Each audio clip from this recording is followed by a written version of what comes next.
Hello friends, welcome to Download. Today we are going to discuss control mechanism over delegated legislation. As we know that delegated legislation यानी कि subordinate legislation या फिर subsidiary legislation, जहाँ पे क्या होता है कि rules, regulation, by laws, notification order जो भी पास किया जाता है एग्जीक्यूटिव बॉडी के द्वारा, यानी कि जो executive body that means administrative body जो होता है वो इसको पास करती है, क्योंकि उनके पास पावर कन्फर किया जाता है पेरेंट एक्ट के द्वारा, जो ओरिजिनल एक्ट होता है इन जनरल।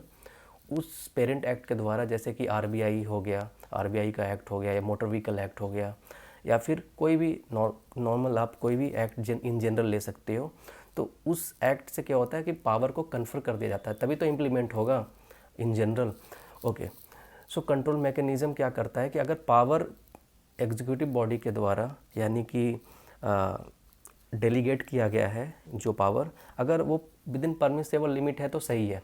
अगर उसका एक्सेस हो रहा है, दैट मीन्स कि आर्बिट्रेरीनेस हो रहा है, या फिर वो पावर को एक्सेसिव यूज कर रहा है, या फर्दर डेलीगेट करने के बाद फर्दर सब डेलीगेट कर रहा है, तो इस जगह पे क्या होता है कि ऐसे सिचुएशन में कंट्रोल मैकेनिज्म को लगाया जाता है। बस इतना समझ लेना। अब जैसे कि कंट्रोल मैकेनिज्म बेसिकली यहाँ पे फर्स्ट वन ही लेजिस्लेटिव कंट्रोल समझना है, लेजिस्लेटिव कंट्रोल को जानेंगे, and second one is judicial control, और third one is others control, procedural control के बारे में यहाँ बताया गया है। खैर, लेजिस्लेटिव कंट्रोल और जुडिशियल कंट्रोल ये दोनों बहुत ध्यान से आपको समझना है। लेजिस्लेटिव कंट्रोल को पार्लियामेंट्री कंट्रोल भी कहते हैं, और जुडिशियल कंट्रोल को फर्दर ऑन बाइफरकेट किया गया है। जैसे कि जुडिशियल कंट्रोल को दो तरीके से बताया गया है, first one is substantive ultra vires और प्रोसीजरल अल्ट्रा वायरस, ये दोनों आगे डिस्कस करेंगे हम। ठीक है। Control mechanism of delegated legislation in India. Delegated legislation which involves the granting of law making powers by the legislature to the administrative authorities, as we know. So it is subject to various control mechanism in India to ensure that it complies with the constitution and legal principles. So these control mechanism includes parliamentary control, that means legislative control, parliamentary control को legislative control भी कहते हैं। उसके बाद है judicial control and procedural control. Okay. Now अब control mechanism समझ गए क्या होता है। अनकॉन्स्टिट्यूशनल है, आर्बिट्रेरीनेस है, फर्दर ऑन सब डेलीगेट किया जा रहा है, क्योंकि ऑलरेडी पावर को मतलब दिया गया है एग्जीक्यूटिव बॉडी को, वो अपने पावर को एक्सेसिव इस्तेमाल ना करे। जो पेरेंट एक्ट इन जनरल कहा गया है उसी के अंदर ही permissible, within permissible limits that power will be executed. Okay, और एक्सेसिव पावर का अगर इस्तेमाल हो रहा है तो यहाँ पे कंट्रोल करेगा। कंट्रोल कौन करेगा? लेजिस्लेचर करेगा, जुडिशरी करेगा, या फिर प्रोसीजरल कंट्रोल होगा।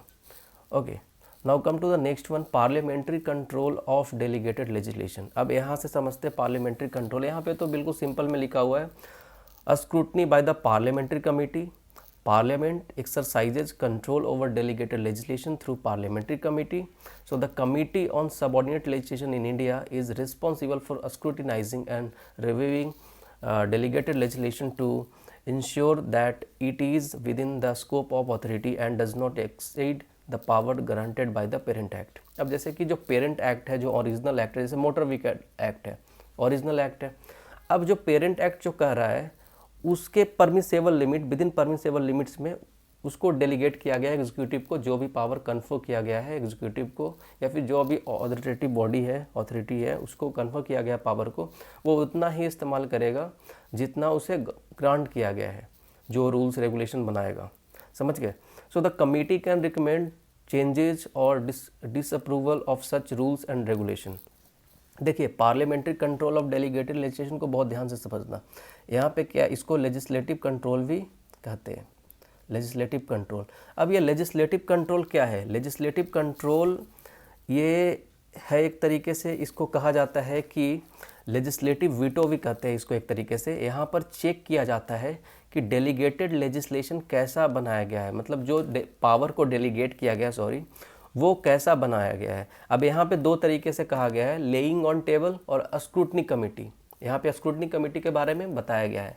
सो लेजिस्लेटिव कंट्रोल को दो तरीके से समझ सकते हैं। First one is laying on table, आप इसको नोट भी कर सकते हैं, और second one is scrutiny committee. ये लेइंग ऑन टेबल और स्क्रूटनी कमेटी क्या है? अब जैसे लेइंग ऑन टेबल की अगर बात करें तो लेइंग ऑन टेबल क्या करता है, laying on table informs legislature as what rules are framed, कि क्या कानून बनाया जा रहा है, क्या नहीं बनाया जा रहा है। तो लेइंग ऑन टेबल का काम है बेसिकली कि इट सर्व टू पर्पस। पहला पर्पस ये है कि यहाँ पर कि ऑथोरिटीज़ जो भी, दैट मीन्स कि लेजिस्लेचर को इन्फॉर्म करे कि किस तरीके के पावर एक्सरसाइज किए जा रहे हैं, क्या कैसे एक्सरसाइज किए जा रहे हैं, वो यानी कि कनेक्शन बना रहे हैं। और सेकंड क्या है कि सेकंड ये है कि it provides opportunity to the legislature to question और challenge the rules already made और प्रपोज टू बी मेड।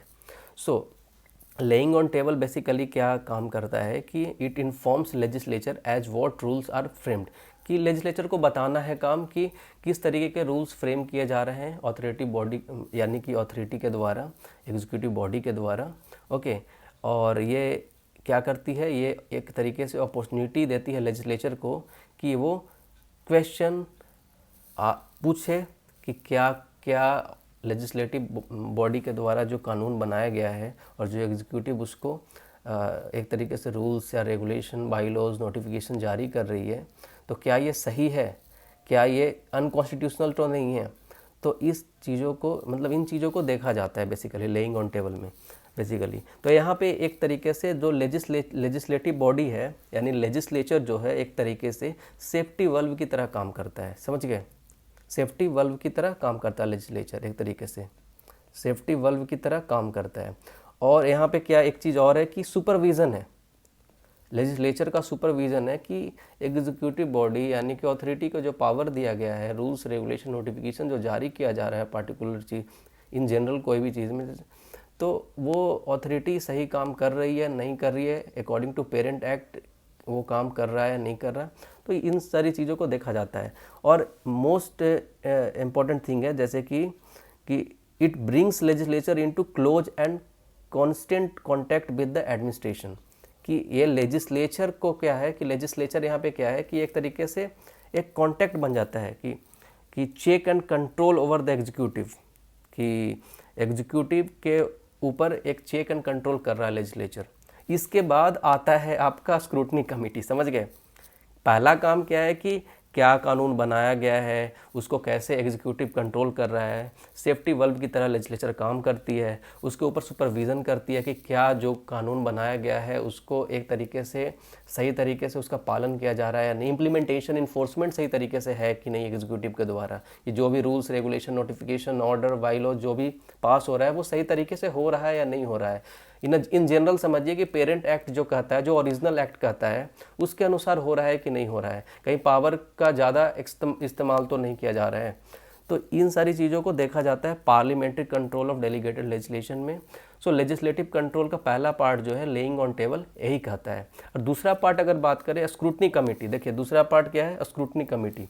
अब यहाँ से स्क्रूटनी कमेटी आ गया। So what is the scrutiny committees? A scrutiny committee, like they act as watchdog. So in India there are two scrutiny committees, Lok Sabha और Rajya Sabha. India में दो तरीके का स्क्रूटनी कमेटी है, लोकसभा और राज्यसभा। सो इसको कहते हैं committee on subordinate legislation, Lok Sabha committee on subordinate legislation, and second one is Rajya Sabha committee on subordinate legislation. आप इसको नोट कर सकते हो, पहला क्या है Lok Sabha committee on subordinate legislation और second one is Rajya Sabha committee on subordinate legislation. मैं दो बार रिपीट कर दे रहा हूँ ताकि आप इसको नोट कर पाए, क्योंकि हर चीज़ पॉसिबल नहीं है कि आप सामने मैं हर चीज़ को एक ही स्क्रीन पर लिख सकूँ। Okay, so basically this rules क्या है, एक तरीके से इसको क्या करता है कि एक तरीके से प्रॉपरली स्टडी करता है, स्क्रूटिनाइज करता है। मेन काम ये है यहाँ पे स्क्रूटनी कमेटी का बेसिकली। अगर बात करें, देखिए स्क्रूटनी कमेटी की अगर बात करें तो स्क्रूटनी कमेटी एक तरीके से फंक्शन करता है this committee to scrutinize and report to the respective houses whether the power to make regulation, rules और सब रूल्स है, बाई लॉज है etcetera conferred by the constitution और डेलीगेटेड बाय क्या parliament are being properly exercise within the such delegation और not. Okay, तो ये scrutiny committee क्या करती है, उसको एक तरीके से excessive control over delegated legislation है, उसको एक तरीके से ये कमेटी जो भी है एक तरीके से रिस्पॉन्सिबल है और उसको स्क्रूटनाइज करती है, रिव्यू करती है कि पावर मतलब एक तरीके से जो स्कोप और ऑथोरिटी जो दिया गया है वो एक्सीड नहीं होना चाहिए। जो पेरेंट एक्ट के द्वारा जो एक तरीके से पावर कन्फर किया गया है किसी भी लॉ से, किसी भी कोई भी लॉ अगर बनाया गया है तो उसमें जो भी पावर कन्फर्ट किया गया है यानी कि एक परमिसेबल लिमिट में ही होना चाहिए, उससे ज़्यादा पावर इस्तेमाल नहीं हो सकता है। परमिसेबल लिमिट के अंदर ही पावर का इस्तेमाल किया जाए एग्जीक्यूटिव बॉडी के द्वारा और अथॉरिटी के द्वारा जब वो कोई rules regulation by laws notification जारी करते हैं। कई बार हो जाता है इन जनरल देखते हैं हम कि मान लिया जाए कि एसेंशियल कमोडिटीज़ एक्ट जब कोरोना आया था तो उस समय एसेंशियल कमोडिटीज़ एक्ट जो है उसमें जो भी चीज़ें बताई गई उसके अनुसार ही रूल्स रेगुलेशन नोटिफिकेशन जारी किया जाता है स्टेट गवर्नमेंट के द्वारा, सेंट्रल गवर्नमेंट के द्वारा। हालांकि स्टेट गवर्नमेंट के द्वारा ये किया गया था हर राज्यों में कि एसेंशियल कमोडिटीज़ क्या क्या है। सो ऐसे करके आप इसको समझ सकते हैं। तो पार्लियामेंट्री कंट्रोल कितने तरीके से होते हैं, दो तरीके से बताया गया। लेइंग ऑन टेबल, जहाँ पे बताया गया कि इन जनरल की लेजिस्लेचर कोई भी रूल्स रेगुलेशन फ्रेम करती है तो ये अपॉर्चुनिटी लेजिस्लेचर के पास है कि वो क्वेश्चन कर सकता है, एक तरीके से उसको एक तरीके से सेफ्टी वेल्व की तरह या उसको सुपरवाइज कर सकता है या फिर वो check and control over executive कर सकता है कि एग्जीक्यूटिव सही से काम कर रही है या नहीं कर रही है। तो लेजिस्लेचर के पास कहीं ना कहीं पावर है कि वो एक तरीके से कंट्रोल मैकेनिज्म की तरह काम करे। Delegated legislation, over delegated legislation की जो डेलीगेटेड लेजिस्लेशन को पावर दिया गया है सब्सिडियरी लेजिस्लेशन को यानी एग्जीक्यूटिव बॉडी को, अथॉरिटी को, वो एक तरीके से काम अच्छे से कर रही है नहीं कर रही है, लेजिस्लेचर के पास ये पावर दिया गया है।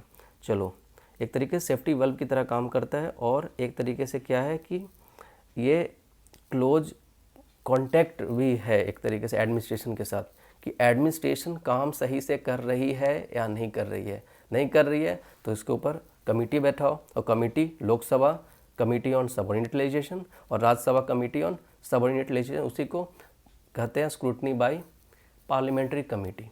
Okay, come to the next one. Next one है जुडिशियल कंट्रोल। और जुडिशियल कंट्रोल बहुत ही इंपॉर्टेंट कंट्रोल है, न्यायपालिका के द्वारा कंट्रोल किया जाता है। So as we know judicial control क्या है। देखिए जुडिशियल कंट्रोल यहाँ पे क्या बताया गया है, जुडिशियल रिव्यू के बारे में बताया गया है। The court in India exercise control over delegated legislation through the process of judicial review. So they ensure that delegated legislation complies with the constitution.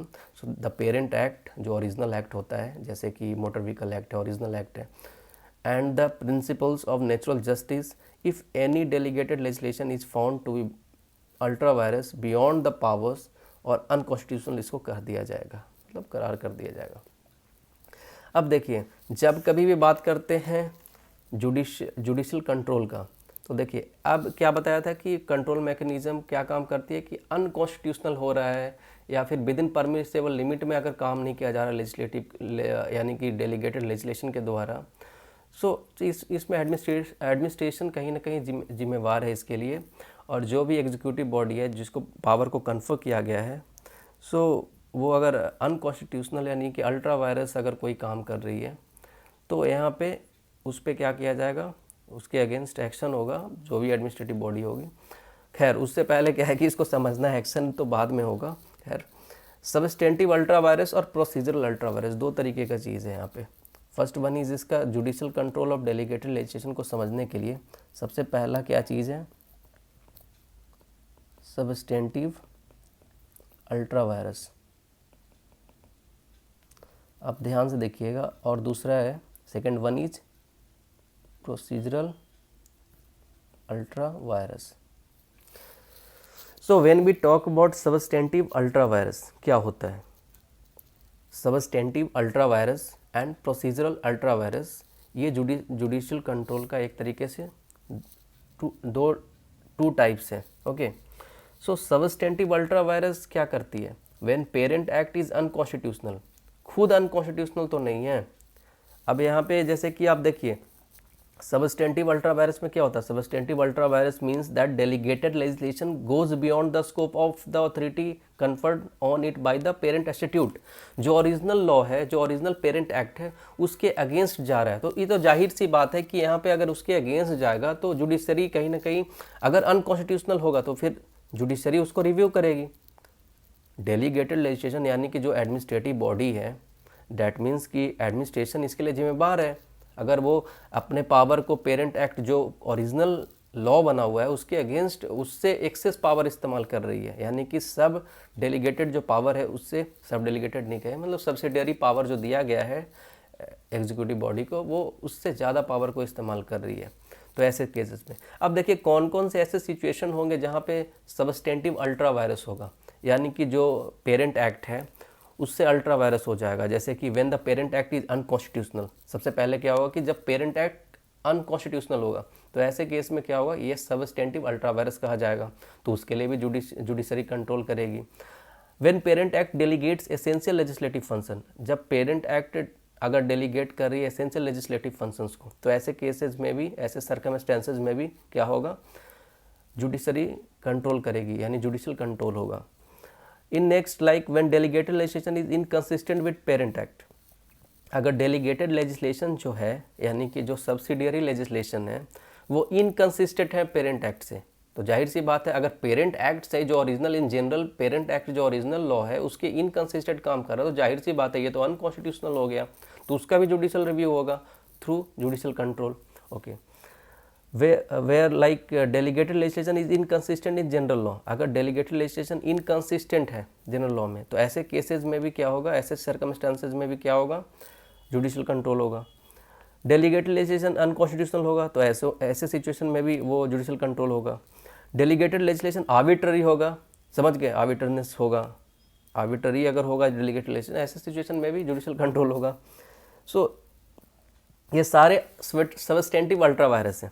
और क्या क्या सबस्टेंटिव अल्ट्रा वायरस है, डेलीगेटेड लेजिस्लेशन अनरीजनेबल है, समझ गए, या फिर delegated legislation mala fide है, इंटेंशन खराब है, वो गलत तरीके से उस पावर का इस्तेमाल कर रहा है, कुछ भी रूल्स रेगुलेशन बनाया जा रहा है, पेरेंट एक्ट कुछ और कर रहा है, रूल्स रेगुलेशन कुछ और बना रहा है। कई बार होता है एडमिनिस्ट्रेटिव एजेंसी पावर का गलत इस्तेमाल करती है, एडमिनिस्ट्रेटिव बॉडी।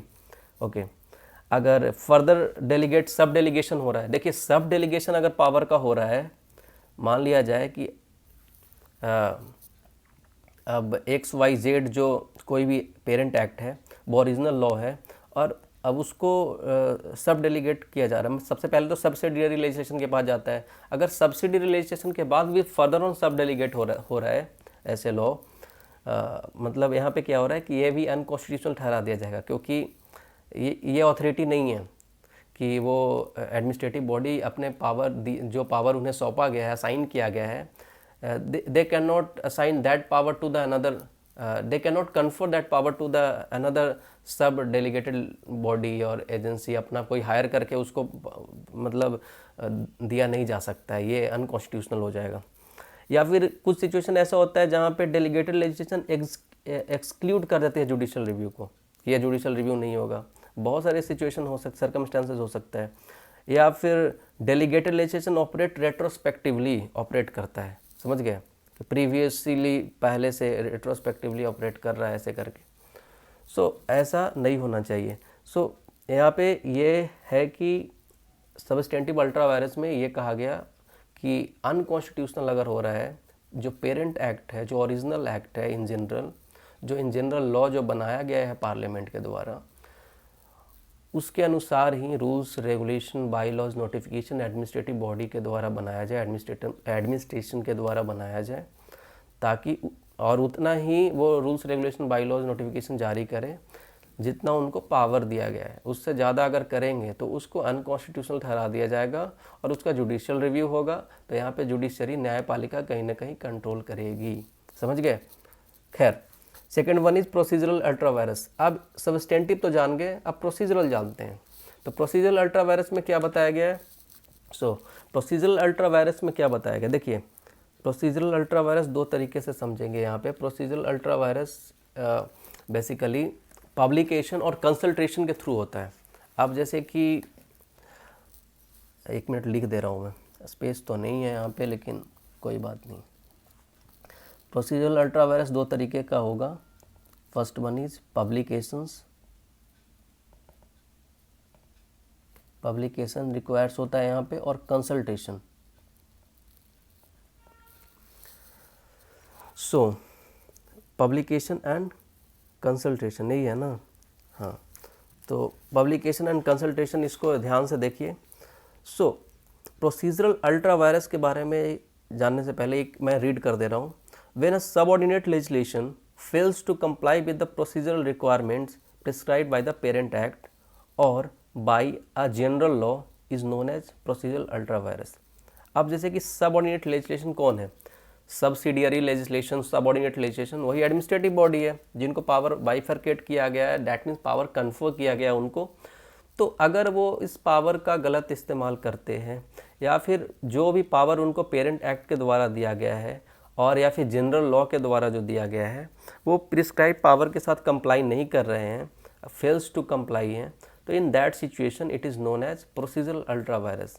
अब ये कब आता है, देखिए जब कभी भी rules regulation etcetera while framing rules bye laws regulation etcetera the parent act और enabling institute may require the delegate to observe a prescribed procedure such as holding consultation with particular bodies।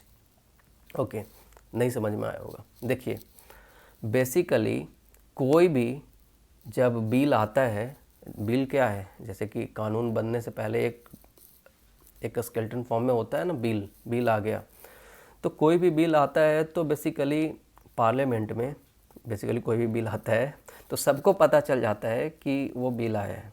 अब जैसे कि भारतीय न्याय संहिता आया BNS 2023, BNSS 2023, भारतीय साक्ष्य अधिनियम आया 2023, तो सबको पता चल गया। ठीक है, तो सबको पता चल गया कि बिल आया है। न्यूज़ में देखते हो, न्यूज़ से पता चलता है आपको, आप न्यूज़ में देखते हैं, तो यानी कि वहाँ पे क्या होता है कि रीडिंग की जाती है बिल को पढ़ा जाता है, उसके बाद गैजेट में प्रकाशित होता है, यानी पब्लिकेशन होता है, तब पब्लिक को इन जनरल पता चल जाता है कि कोई कानून आने वाला है, कोई कानून आया है। ओके, सो पर डेलीगेटेड लेजिस्लेशन में इतनी जल्दी, यानी कि इतना जल्दी पता नहीं चलता है कि कौन सा बिल आया है, कौन सा बिल नहीं आया है। सो तो publication is necessary of any bill which is about to come in the parliament. Okay, publication official gazette में बहुत ज़रूरी है, जो भी पार्लियामेंट में कानून बन रहा है उसका पब्लिकेशन बहुत ज़रूरी है, गवर्नमेंट गैजेट में उसका प्रकाशन होगा। सो जुडिशरी प्रोसीजरल अल्ट्रा वायरस में चेक करता है कि आपने उसका पब्लिकेशन किया था या नहीं किया था। ओके, अगर आपने पब्लिकेशन नहीं किया है तो ये भी एक तरीके से अनकॉन्स्टिट्यूशनल ठहरा दिया जाएगा, समझ गए। तो यही हो गया पब्लिकेशन इज़ वेरी नेसेसरी। और एक चीज़ और मैं बता दूं, अगर आप इसके बारे में और डिटेल में जानना चाहते हैं तो आप अगर यूके का लॉ देखें इसमें पब्लिकेशन से रिलेटेड कि कोई भी कानून वहाँ पे आ रहा है, ऑफिशियल गैजेट में पब्लिश हुआ है या नहीं हुआ है, तो बेसिकली इंग्लैंड में, यूके में जो क्या है इसका लॉ, यूके में इसके लिए कानून बना हुआ है basically, rules publication act 1893। Okay, under the statutory instrument act 90। अब यहाँ पे कानून बना हुआ है। बेसिकली यूएस में ऐसा कोई कानून नहीं है कि पब्लिकेशन से रिलेटेड। सेम इंडिया में भी क्या, अनलाइक इंग्लैंड नहीं है, इंग्लैंड के जैसा नहीं है, unlike England it is not like England, but India में क्या है कि एक तरीके से पब्लिकेशन करना ज़रूरी है, ऐसा कोई कानून नहीं बनाया गया है, पर कहीं ना कहीं ये जुडिशरी इसको कहती है कि आपको पब्लिश करना ज़रूरी है। That means yet the courts have treated some sort of publication of delegated legislation as an essential requirements for its validity। Okay, but courts ऐसा कहती है कि एसेंशियल रिक्वायरमेंट इसको मानती है कि पब्लिश करना ज़रूरी है, किस चीज़ में, ऑफिशियल गैजेट में, समझ गए, प्रकाशन होना बहुत ज़रूरी है। खैर, substantive ultra vires, procedural ultra virus हो गया। प्रोसीजरल अल्ट्रा वायरस में पब्लिकेशन समझ लिए। अब समझिए कंसल्टेशन क्या होता है। हाँ, एक चीज़ और ध्यान में रखना है, सॉरी, अगर पब्लिकेशन नहीं हुआ, नहीं किया पब्लिकेशन, तो प्रोसीजरल अल्ट्रा वायरस में आएगा, याद रखिएगा। कंसल्टेशन क्या होता है, अगर लॉ किसी स्पेशल ग्रुप या किसी इंडिविजुअल के लिए बनाया गया हो तो स्टेटूटरी बॉडी का अप्रूवल लेना ज़रूरी है। कोई इंडिविजुअल के लिए लॉ बनाया गया या कोई पार्टिकुलर ग्रुप के लिए बनाया गया है लॉ, तो उसके लिए अप्रूवल लेना ज़रूरी है, चेक किया जाएगा, समझ गए। So it is very necessary. अब आपको समझ में आ गया कि क्या है ये। खैर, जुडिशियल कंट्रोल समझ में आया कि जुडिशियल कंट्रोल क्या है। अब जैसे ये केस देख सकते हैं, सुप्रीम कोर्ट ने इस केस में क्या हेल्ड किया कि held that delegated legislation could be struck down by judiciary if it is found ultra virus। Okay, ultra vires नहीं होना चाहिए, समझे कि जो इन जनरल जो लॉ कहता है। अब डॉक्ट्राइन ऑफ अल्ट्रा वायरस जैसे आप इससे भी समझ सकते हो, एक अनकॉन्स्टिट्यूशनल जब हो जाता है तो उसका जुडिशियल रिव्यू होता है। ओके, अगर फंडामेंटल राइट्स के अगेंस्ट है, आर्टिकल 13 क्लॉज 2 पढ़ा है ना आपने, तो कॉन्स्टिट्यूशन से भी इसको कोरिलेट कर सकते हो। खैर, come to the procedural control of delegated legislation, अभी तो बताया वही चीज़ है। पब्लिकेशन एंड पब्लिक पार्टिसिपेशन बहुत ज़रूरी है। ओके, सो एक चीज़ आपको ध्यान में रखना है कि ये जो यानी कि जो कंट्रोल मैकेनिज़्म है, बेसिकली ये कंट्रोल मैकेनिज़्म दो ही तरीका है इसका, पार्लियामेंट्री कंट्रोल और जुडिशियल कंट्रोल। उसके बाद अदर्स कंट्रोल आता है। जुडिशियल कंट्रोल के अंदर मैंने बता दिया आपको, एक बार और रिवाइज करवा दे रहा हूँ। जैसे कि पार्लियामेंट्री कंट्रोल में क्या पढ़ा, लेजिस्लेटिव कंट्रोल में क्या पढ़ा था, लेजिस्लेटिव कंट्रोल में देखिए, लेजिस्लेटिव कंट्रोल में हमने पढ़ा था कि लेइंग ऑन टेबल और स्क्रूटनी कमेटी के बारे में पढ़ा था। Laying on table, scrutiny committee. Judicial control में क्या पढ़ा था, जुडिशियल कंट्रोल में हम पढ़े थे सबस्टेंटिव अल्ट्रा वायरस और प्रोसीजरल अल्ट्रा वायरस। और प्रोसीजरल कंट्रोल आप खुद देख लेना। मेन जो है पार्लियामेंट्री कंट्रोल यानी कि लेजिस्लेटिव कंट्रोल, और फिर जुडिशियल कंट्रोल, ये दोनों मेन है। ठीक है, आप देख लीजिएगा इसको। Thank you so much.